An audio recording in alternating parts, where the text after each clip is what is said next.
Bonsoir à tous, bienvenue dans C'est contre loup. On commence par ce sondage IFOP. Les Français voient moins Marine Le Pen comme candidate en 2027. Marine Le Pen, bonsoir. Juste une mise au point sur les plus belles images de ma vie. Eh bien merci les Français. 20 ans que je me casse le tronc à dire que j'aime la France et que je préfère les Français aux étrangers. Et voilà comment on m'en remercie. On me jette comme une vieille chaussette. J'ai l'impression d'être Jeanne Masse ou Jackie Coarse, voilà.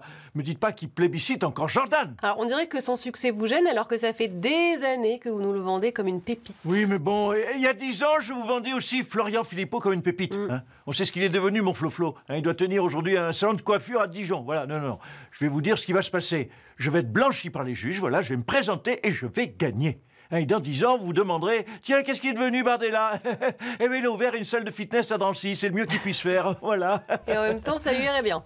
Éric Zemmour a encore choqué avec ses derniers propos en date. En parlant d'Aboubacar Cissé, ce musulman malien assassiné dans une mosquée, il a dit sur BFM, s'il avait été expulsé, il serait encore en vie. Ben évidemment, puisque je me tue à vous dire que je suis un humaniste. Quand je veux expulser tous les étrangers, c'est pour les sauver de ce pays dangereux qu'est la France. Je suis comme Pétain qui a sauvé des Juifs, voilà. Si seulement on m'écoutait. C'est pas la liste de Schindler, c'est la liste de Zemmour, voilà. J'aurais pu en sauver tellement plus, des Maliens, des Algériens, des Comoriens, des Congolais, des Zimbabwéens, Oui, c'est bon, on a compris.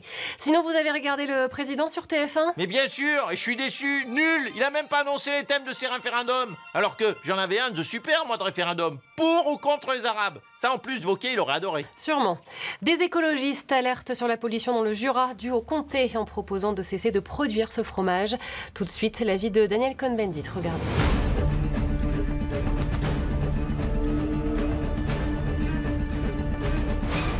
Daniel Cohn-Bendit, bonsoir. Alors cet écolo propose de cesser de produire du comté.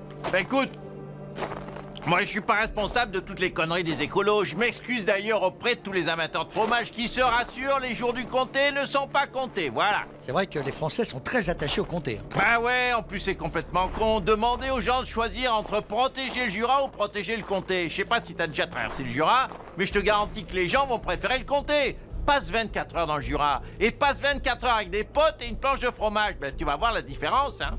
Donc pour vous, c'est une proposition qui tient pas debout. Ben évidemment, c'est un suicide politique pour les écolos. Cela dit, on s'en fout qu'ils se suicident, puisqu'ils sont déjà morts. On peut dire que l'info l'a amusé.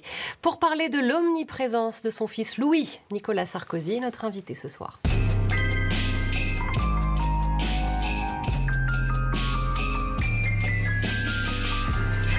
Nicolas Sarkozy, bonsoir. On voulait parler de votre fils, qu'on voit partout en ce moment. Vous avez vu comment il est à l'aise? Je l'ai vu à quelle époque, quotidien, c'est à vous, les grandes gueules, l'heure des pros, McFly et Carlito, T'es fou, le journal du Hard, le show du Seigneur. Ça, on sait, il est en promo.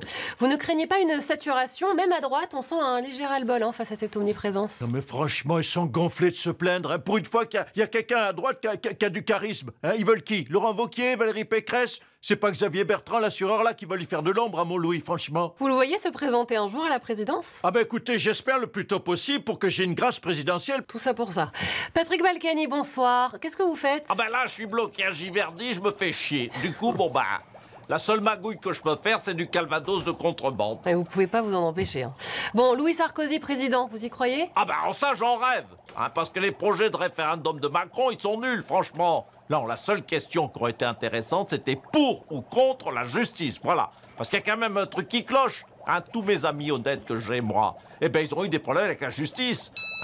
Bon, pardon, mais j'ai mon bracelet électronique qui sonne, faut que j'y aille. Tiens, en parlant de bracelet, Marine Le Pen, un dernier mot? Est-ce que vous connaissez le jeune Thomas Lecomte? Eh bien, c'est une pépite, voilà. C'est un petit jeune du RN au QI de 380. Et si vous votez pour moi en 2027, vous allez voir ce que vous allez voir. Il sera mon Premier ministre, tellement c'est un génie. Ça se voit, non? Comme Jordan.